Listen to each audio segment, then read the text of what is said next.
បងប្អូនជាមួយខ្ញុំគាត់ហោះឆ្លងរបងនេះរបងមុខផ្ទះយើងមើលចង់ដឹងគាត់ហោះម្លងរបងនឹងមកដៃខ្ញុំអត់នៅខាងក្នុងណាមើលដល់អស់គ្នាមើលជោគជ័យអត់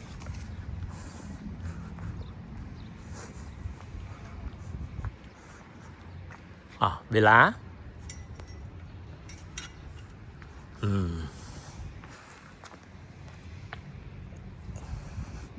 ចាំមើលថាជោគជ័យអត់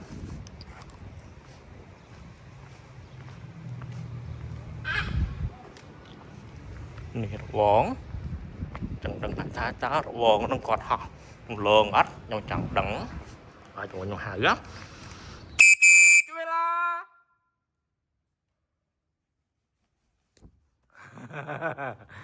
អត់គាត់ចូលមកបន្លោះនេះវិញបន្លោះទូចអត់ដៃខ្ញុំវិញ